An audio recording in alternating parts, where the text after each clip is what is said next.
हा विजय महायुतीचा नसून ईव्हीएमचा आहे. विजय वडेट्टीवार ऑन नाना पटोले राजीनामा. मला आता प्रसार माध्यमांमधून माहिती मिळत आहे, या संदर्भात पटोले यांनी हायकमांडकडे नक्की काय भूमिका मांडली याची माहिती घेतोय. ऑन महायुतीचा विजय. महाराष्ट्रात नवं सरकार पुन्हा. शेतकरी, महागाई, बेरोजगारी वाढली, यावर काय करते ते बघू. विरोधक म्हणून आम्ही भूमिका पार पाडू. हे सरकार जनतेनं निवडून दिलेलं आहे का, हा प्रश्न जनता टाहो फोडून विचारतीये. त्याचं उत्तर मिळणं अपेक्षित आहे. 2014 मोदी लाट असताना 42 जागा काँग्रेस जिंकले, आता फक्त 16 जागा जिंकल्या. सरकार विरुद्ध जनमत असताना इतक्या कमी जागा, असा प्रश्न जनता विचारतीये. लाडकी बहीण नावानं 5% मतं फिरली असतील, परंतु अजून काय घडले यावर अभ्यासाने विचार करावा लागेल. असं कसं झालं, हा प्रश्न महाराष्ट्रात जनता विचारतीये. पुन्हा मागे जाण्याचा प्रश्न नाही. ज्यांना अपेक्षा नव्हती असं माणसं निवडून आले. काही लहान राज्य देऊन मोठी राज्य घ्यायची असं भाजपचं सुरू आहे. हा विजय भाजप महायुतीचा नसून ईव्हीएमचा विजय आहे.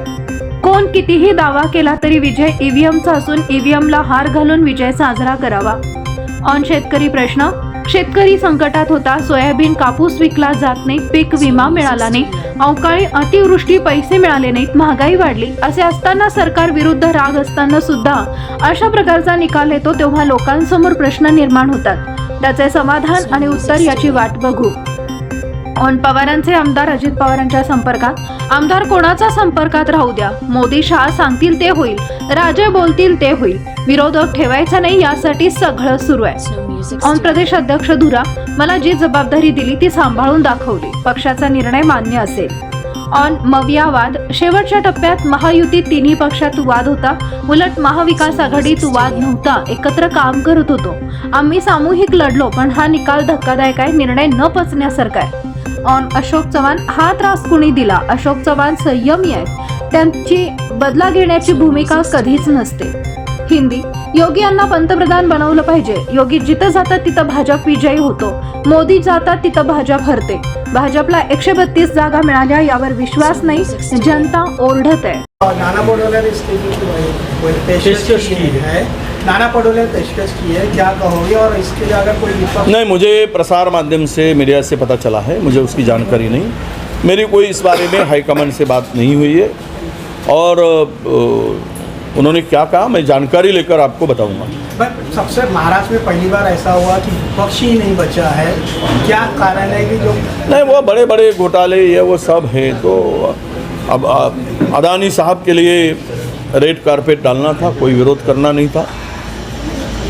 बड़ा विषय है, आनंद है. आप देखे जाओ महाराष्ट्र में क्या होता है, क्या होने वाला है. हम लोग अपनी लड़ाई जारी रखेंगे, जनता के सवालों को लेकर, प्रश्नों को लेकर हम लड़ेंगे. योगी की 18 सभाएं महाराष्ट्र में हुई, उसमें से 17 लोग चुन के आए, इस तरह से. नहीं, योगी को प्राइम मिनिस्टर बनाना चाहिए थे, जल्दी ही प्राइम मिनिस्टर का पद देना चाहिए. जहाँ जाते हैं विजय खिंचलाते हैं, और मोदी जी जहाँ जाते हैं वहाँ हारते हैं. तो भाजपा का अंतर्गत मामला है वो, उस बारे में हम क्या बताएंगे. सर, ईवीएम पर सवाल उठाए जा रहे हैं.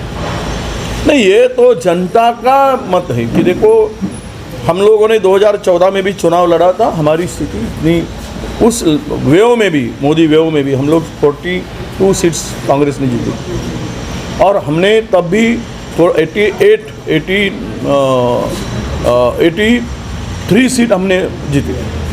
19 में हमने दोनों ने मिलकर 98 सीट जीता था, जबकि पूरा माहौल भाजपमय था 19 में, और हम उस वक्त भी 44 सीटें जीती 19 में. आज कुछ भी वो नहीं है. कोई बोलते हैं लाड़की बहन, ये दिशा देने का काम है, लाड़की बहन सामने करने का. इसके पीछे का राजनीतिक खेल क्या हुआ है, तो जनता सवाल उठा रही है कि ये इम्पॉसिबल है, ये हो ही नहीं सकता. इतना बड़ा जीत भारतीय जनता पक्ष को महाराष्ट्र में 132 जगह मिलना, तो लोगों का विश्वास ही नहीं है, डेमोक्रेसी से विश्वास नहीं है, लोकशाही पे अभी लोग डरने लगे हैं. यह जनता चिल्ला रही, हर क्षेत्र का लोग, चाहे वो इंजीनियर का हो, चाहे लॉयर हो, चाहे रूरल का हो, अर्बन का हो, हर क्षेत्र का जो पॉलिटिकल कोई संबंध नहीं, वो भी आदमी इस पर सवाल खड़ा कर रहा है. और इससे यही होता है कि आज महाराष्ट्र के किसान हैप्पी नहीं था, उसको दाम नहीं मिल रहा था, महिला परेशान थी, बेरोजगार, यहाँ सबसे ज़्यादा बेरोजगारी बढ़ी, यहाँ के इंडस्ट्री इन्वेस्टमेंट भगाया गया था बाहर स्टेट में, गुजरात के तरफ। तो लोगों में एक रोष था सरकार के खिलाफ में, एक गुस्सा था, फिर भी इतना मिलता है। तो इसका सवाल एक ही उठता है, लोग कह रहे कि ये विजय जो मिला, इनको जीत मिली महायुति को, वो जीत लोगों ने नहीं जिताया, तो ईवीएम ने जिताया है, यही लोगों का कहना है और यही लोगों से सवाल उसका ये मिल रहा है। तो हम आने वाले दिन में इसका विश्लेषण हम करेंगे। थैंक यू, नमस्कार। महाराष्ट्र की कुछ नेता कांग्रेस के शीर्ष नेताओं पे सवाल उठा रहे हैं, कैसे देखते हैं? नहीं, देखो, अब तो उंगलियां तो हर तरफ उठती है। जब जीत होती है तो एक तरफ जाता है, श्रेय लेने वाले, हार होती है तो हर एक की तरफ उंगलियां उठती है। उस बारे में कोई हमको बताने की ज़रूरत नहीं है।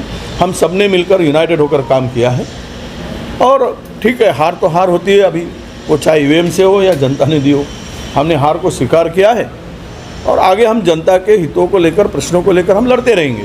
ये हमारा काम है। जनता लोगों को, महाराष्ट्र के लोगों के लिए एक विरोधकीय भूमिका, भले ही लिबरल अपोजिशन हमारा नहीं रहे, हम अपनी भूमिका ईमानदारी से लोगों के लिए लड़ेंगे। आपके ऊपर और कोई भी जवाबदारी दी जाए तो नहीं, वो देखिए, जिम्मेदारी पार्टी हाईकमान जो भी दिया है मैंने निभाया है और मैं आगे भी निभाऊंगा। वो डिसाइड हाईकमान करे, वो निर्णय उनका है, उस बारे में मुझे ज़्यादा बोलने की ज़रूरत नहीं। Thank you.